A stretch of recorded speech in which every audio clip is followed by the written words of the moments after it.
Hello folks, Brew here. Today I'm gonna go through some article that I wrote a few days ago, and it's about modding, and it's about the upcoming Pro Tour, which is dropping on us this week, very soon. So I wanted to ponder about what goes through the minds of people who qualified to this Pro Tour, but also not only limit my discussion about decks for the Pro Tour, but also discuss the modern metagame in general, what it means. So because of some of the drawbacks of the format and preparing for bigger tournaments, some might say that modern is not a format and there is no metagame there, and I kind of agree and disagree at the same time to a certain extent. So there is a metagame, wide, complex, but the King of the Hill is a very unstable position. Metagame shifts all the time with the field, and I think soon you'll see me posting a picture of the matchups wheel or the metagame wheel. So some nice graphic probably coming up soon. Just a good example of how the meta shifts according to what we observed in the past few months. And the interesting part that it's not about really what deck is the best, it's about the most played deck at that time. So on one hand, it's kind of hard to predict anything, but then you sort of know the matchups and you know then what's the most played deck online and on paper, and then you add to that what decks you expect at the Pro Tour, and then you try to hedge accordingly, unless there is something like totally ridiculous going on, like what we had with the Eldrazi's at off of Gatewatch Pro Tour, where because Ivulgan and everything was so powerful, Eldrazi's just struck the house. And yeah, also one of my main points is that while you can sort of do some calculations for the Pro Tour metagame, but for Grand Prix metagame it's gonna be pretty hard. But still later when we look at the data from the past 4 big paper events, and then add to that the percentages currently for Magic Online, then we can still see a trend, but the point is that there are so many kind of big off-radar decks that can come into the picture and actually do well at the Grand Prix level, so that to some extent all the data is true, but you could still have some rogue decks just timely slicing into the field. But yeah, let's now check out what I think people think when they prepare for Pro Tours. Basically, you have to be able to have enough of positive matchups with Tier 1 decks, or the decks that you expect to be played the most, and then decks to beat at the moment in some way are some of them are the same as the decks you should be prepared to see at the Pro Tour, or the ones that are currently Tier 1, but some of them are temporarily sleepers, like Eldrazi Tron. It hasn't been doing all that amazingly recently, but it can still be a good choice for the Pro Tour because the deck is very well rounded and very flexible and quite consistent, I should say, even though some matchups depend on the fast Chalice of the Void or things of that nature, or broken stuff like Wallace does, for instance. But the deck is pretty consistent, even though it hasn't had all that much of success recently, for instance. And then humans did really well in the past few weeks, but then again everybody knows about it, so people will be more prepared, and things like Supreme Verdict actually are really annoying, even though you still could have occasional Selfless Spirit to negate that, and what else? Stuff like Meddling Mage, naming Supreme Verdict, things of that nature, but then if they draw decent hand, so there probably will be some bolts around. And okay, freebooters can still kind of play around all of that. But I would say that humans, while it's a pretty good deck, but people will be prepared for it, so you have to keep that in mind. So I like Storm and Amulet Titan and Reanimator because they give you free wins, and same kind of goes for Affinity and Burn. So they kind of belong in that same point, in that same group, and they all have okayish matchups across the field. Storm could win some games, Affinity or Burn will never win, for instance, but it's a bigger risk. It's a high risk, high reward. So for Pro Tour, I probably would rather take Affinity or Burn in terms of free wins. I really like Abzan and Judgment Range actually, because, well, they have no big pluses but no big minuses as well. But then at the same time, from what I've heard, people have not been super happy with the deck. So while some argue that it could be a great choice for like Players Championship for Worlds, but in the Pro Tour, well, the field is much larger, and you have the limited components in the tournament, so yeah. If it will be all about Modern, then perhaps Abzan Range would be much better. So I'm not totally discounting Boggles or Hate Bears, because I think they could be decently well positioned right now. Not spectacular, but still. And I think if a great pilot with a ton of practice and really feeling comfortable about the deck,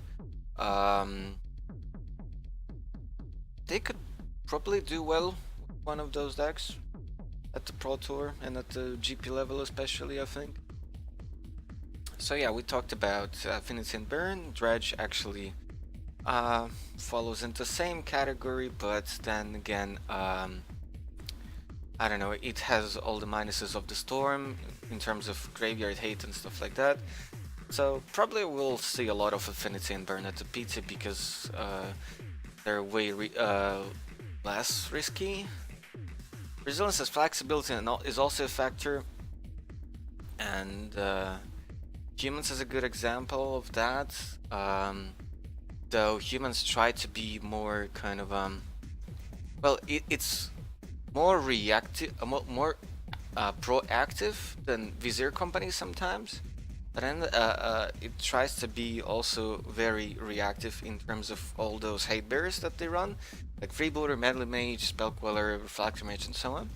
So the variance with that deck is much higher, while Vizier Company has a infinite combo finish. So they're less dependent on what people play. So I would say that Vizier Company is much better Grand Prix deck, while Humans is probably much better Pro Tour deck, because you know what you have to be prepared for. So then there is a consideration that Red-Green Land Destruction deck and Green Devotion or Green-White Company could be like pretty good decks, but then again,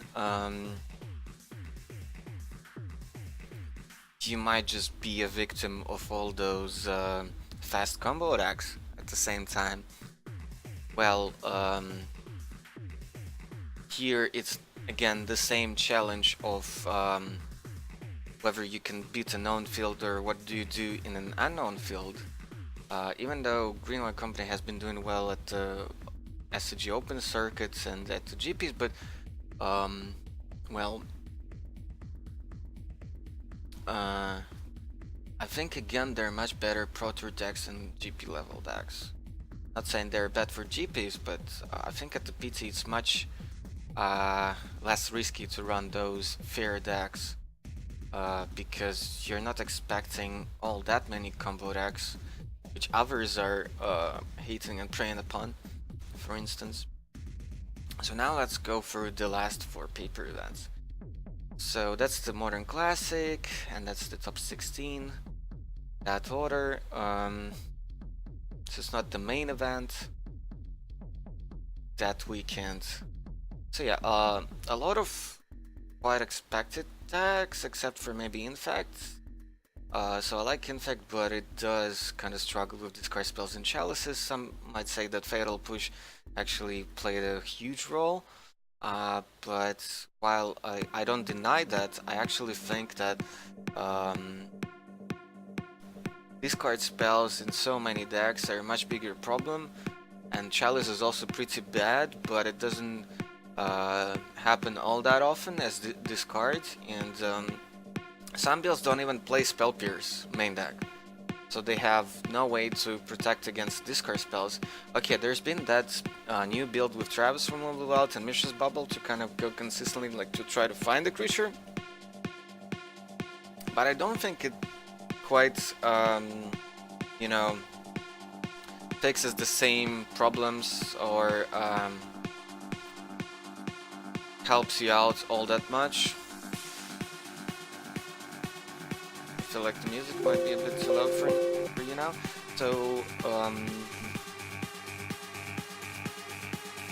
yeah, with Traverse and that Delirium version, you can much easier probably set up a one-turn kill, just sacrificing a bit of tempo, but I'm not sure I like that plan all that much. It just doesn't appeal to me, but I could be wrong there. Also hated playing Storm, so dicey.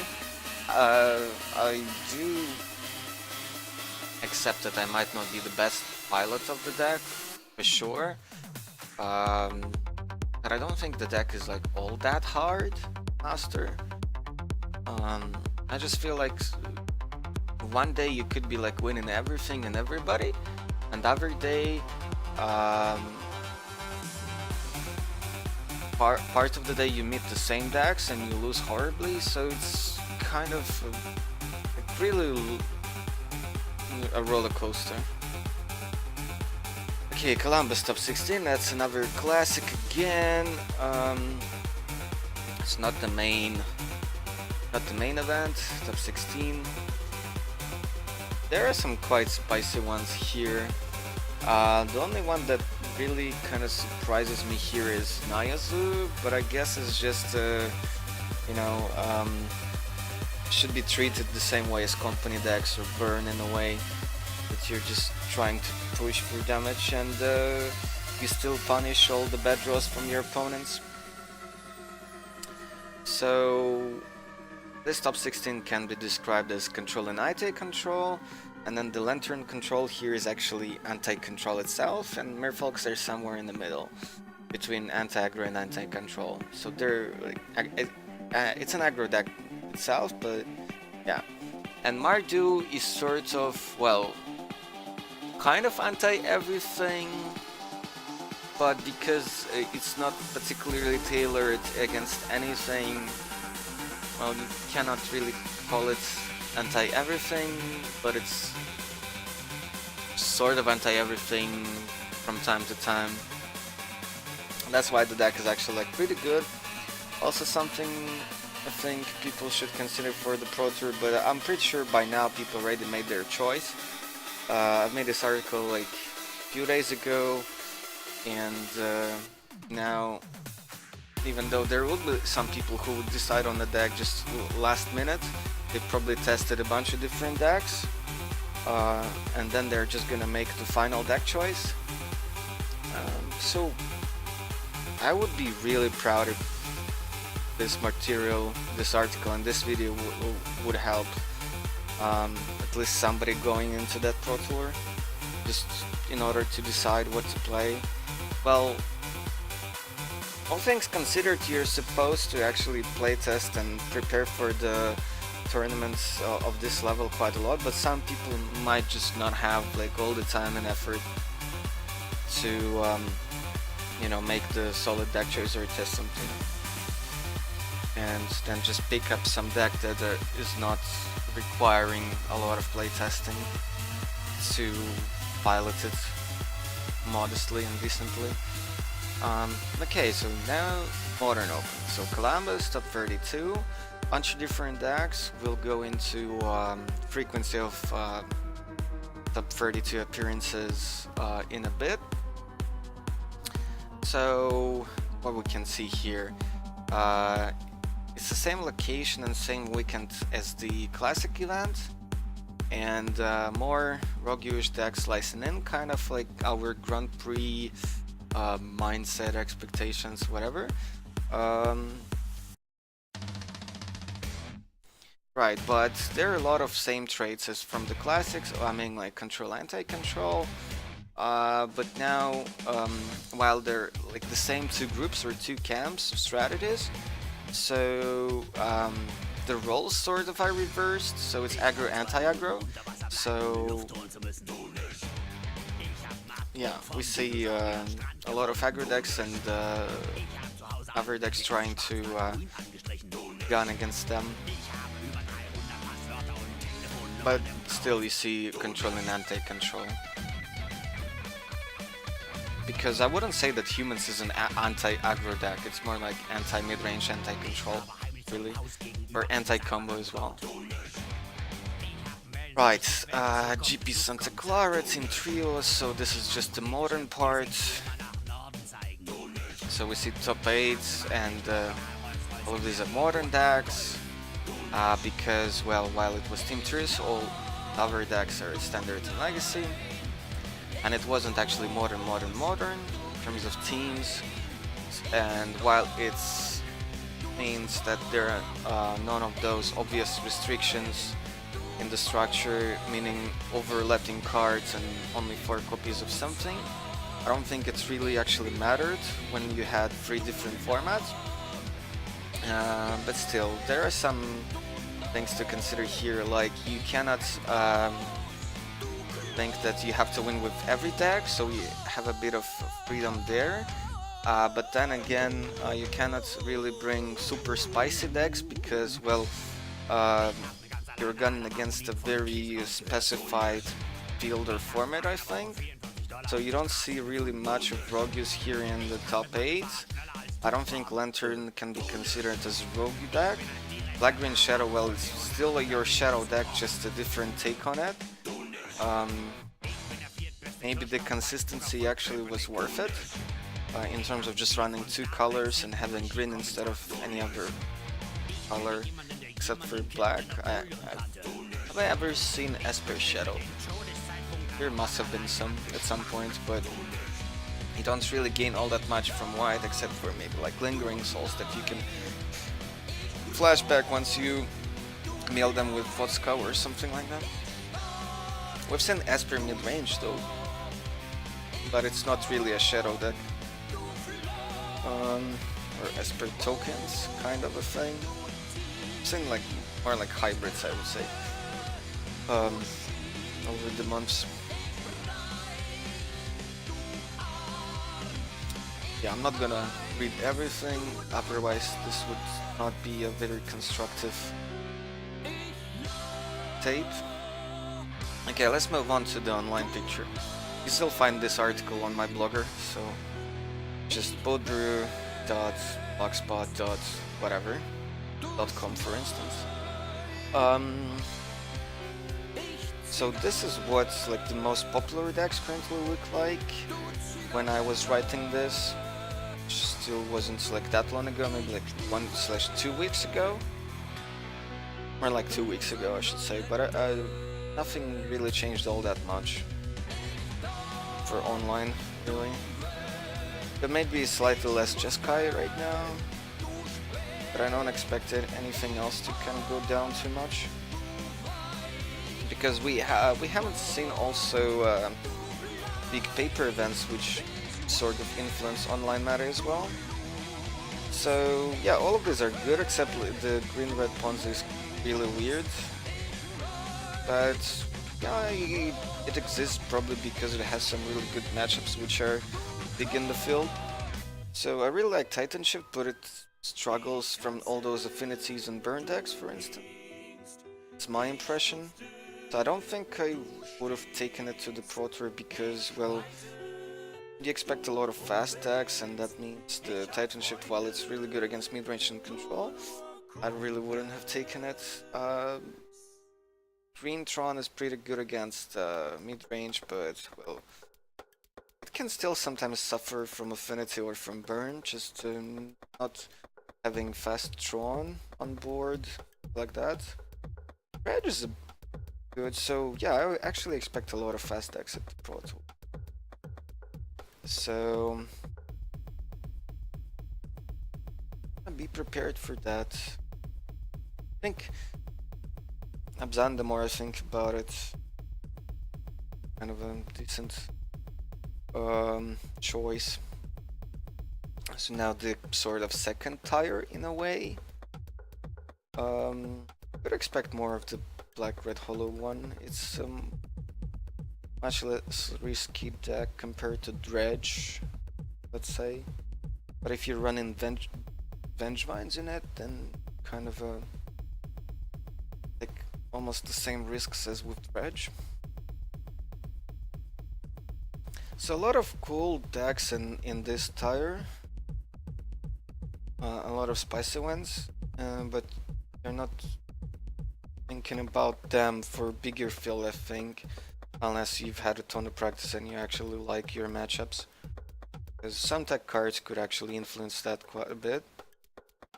But yeah, for GP or for some opens, I would think about some of these decks, but probably I wouldn't feel too lucky to take one of those to the Pro Tour, for instance.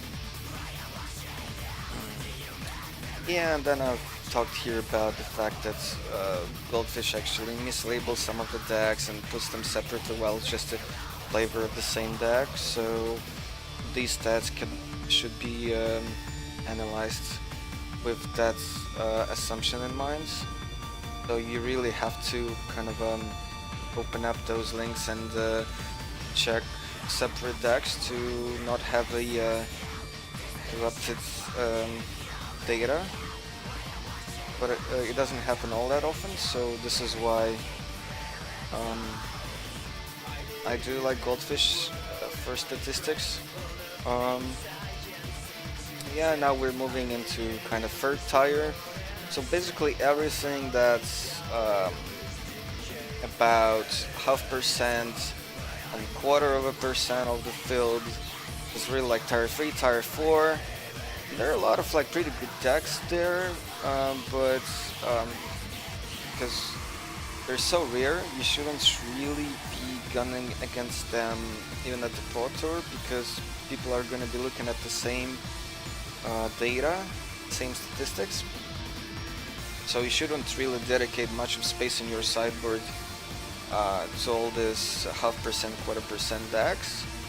So you should first of all make sure that you can challenge the more popular ones. That's a bit obvious, but for those who don't look at the current percentages, this might be a pretty good reminder. I like Elves also. It's kind of like Counter's Company, but it's way less risky, because you can go beat down plan much easier, and it's a pretty consistent deck, I think. Because it does depend on the company flips and stuff like this, but even if you don't draw company and just draw Azuris, you should be alright. Yeah, well, Arc Druids also help, of course, in terms of beatdown capacity. Yeah, all the multicolor escape ship builds kind of went down because the red-green version is just much better overall. It's more consistent against aggros, and you can still win slow matchups because it has much better inevitability. You have much more ramp, etc. So once you have Valakuts out, all your land drops are good, so things like that. Because Bring to Light Scape Shift does not really have that. Just 2 Valakuts or something, and then way less mountains overall in the deck. That's what I'm talking about. Spirits should be only noted as a deck that's pretty good to enter the format, and it's not that hard to play, but then again, to do well with it, you really should know the format pretty well. And yeah, a lot of its playability will depend on the tech cards and stuff like that. Quite like Merfolks, it's also like one of those safe decks for big upcoming events, for the PT and the GPs this spring, but I don't know. It's cool, but sometimes it really lacks a lot of power. So I just put it this way. There are some matchups that you just cannot win. But then again, you could still sometimes be capable of outrace an Affinity when they don't have a nut draw, and timely spread and seize on the lands of the burn deck on the play could actually win you the game right away, sort of. But you do have to present some pressure and some blockers at the same time as well. You cannot just keep on doing that. So yeah, a lot of rogue decks. They're actually way more water percent decks than... well, actually yeah, well, in another version of this article I cut some of those because the chances of meeting some of those are really slim. But at some local opens, chance is actually quite real, so if you're reading this in order to prepare for some local open, not SCG open, you should probably know your enemy and check out those very niche occasional decks. Yep. I've seen a non-scred version of Mono Red mid-range or Stomping, and I actually like it quite better. So, but yeah, tastes are different, and your options in Modern are quite wide. So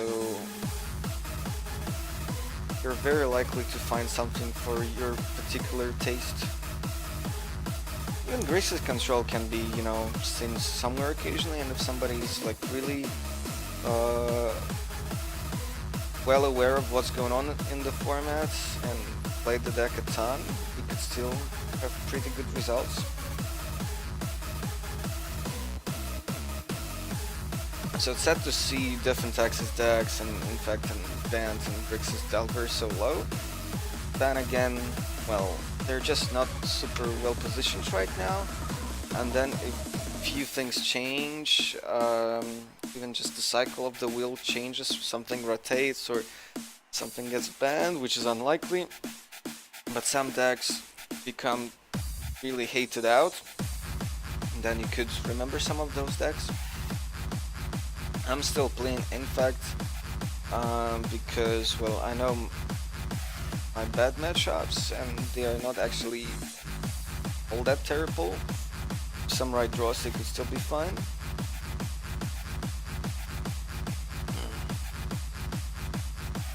Right, so yeah, a bunch of sweet decks here, like Ironworks, which I would want to play at some point, but probably not bring it to a big table. Okay, so now we're summing up actual statistics, so we're taking top 32 appearances from those 4 paper events and see what we have online. So humans plus all other company decks, that means green, white and band variants.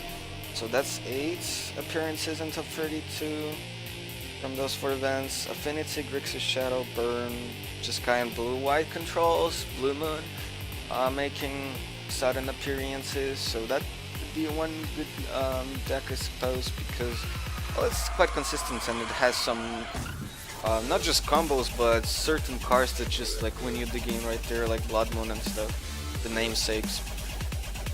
Dredge is good, so some say there's an argument to take Affinity Burn and Dredge decks like this, or maybe Storm as well, because they're amazing game 1 decks. Pretty hard to beat, especially Dredge, and then you just have to win one of the 2 other games, which might not be as hard, but Dredge could still have clunky draws and then just fall down to super crazy amount of hate, for example, from Abs and mid-range, for instance, or from Eldrazi Tron. So that's quite easy. Like a slow draw in game 1 against Eldrazi's, and then Eldrazi's just race you, and then game 2 and 3 you don't have a nut draw, and then they have 3 pieces of hate in one game, something like this.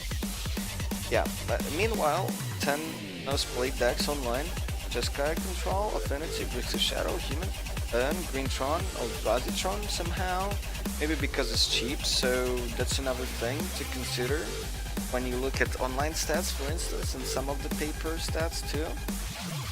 Low Control, Mardu Storm. So yeah, want to say that well, Burn is not like the cheapest deck ever, but it's not the most expensive one either. It just so happens to be also that the deck is actually good right now in general, paper and online. But as for Eldrazi and Storm, those are one of the most common decks online just because they're actually not that expensive to make, and a lot of people already had a bunch of cards for the deck or stuff like this. So that's important. But the conclusion here is that you can kind of rely on the current online stats for paper predictions and vice versa. So even though it's not exactly the same picture, but it's very similar. So in a way, you can base your forecasts on one of those cases for the other one. And that kind of led me to considerations about the wheel, the cycles of the wheel that I mentioned before. So you have company decks, Affinity and Burn, that don't particularly enjoy fast combos, but sometimes still kick their ass. But also those decks like to kick all the blue decks, Shadow and control, blue control decks. Blue decks and to a certain extent some mid-ranges as well keep combos in check.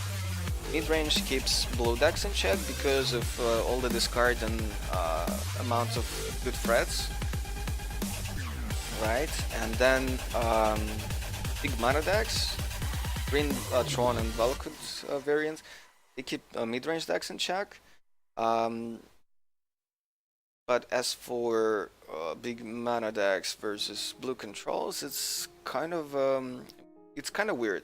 On one hand, you have counter spells, but then you might run out of those counter spells for all their threats, which are coming down pretty fast.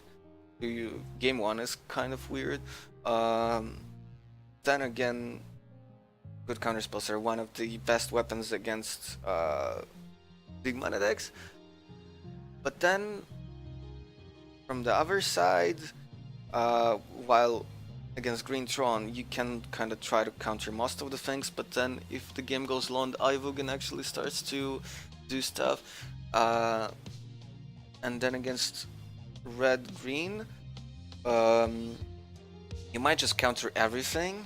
You might even, use up some of the Ghost Quarters or Tectonic Hedges, but then you just, they draw either Rem spells that still deal you damage because of the Valakut, or just straight out draw the mountains and still kill you. So there is that kind of game too.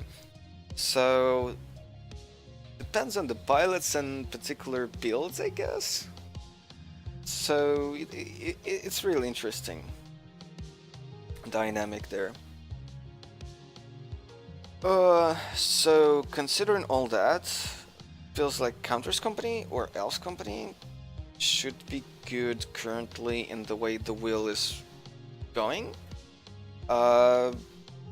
because those are basically combo decks, but they can go beatdown mode as well and kind of just threaten the combo all the time, right? Then I realized that first we had a certain period when big mana decks were really good, and then we saw the rise of blue control decks to kind of try to counteract that, or maybe it was about, I don't know, people just discovering blue control decks. I'm not sure how it all came down to that. there probably were other cycles, other factors for that cycle. Not sure that blue decks came back just because of Tron and Valakut. I think there was just more people realizing the power of the deck in general. But then I have an opinion of the friends that they're good decks, but they have a lot of really bad matchups. I mean, the blue control decks, not the shadow variants.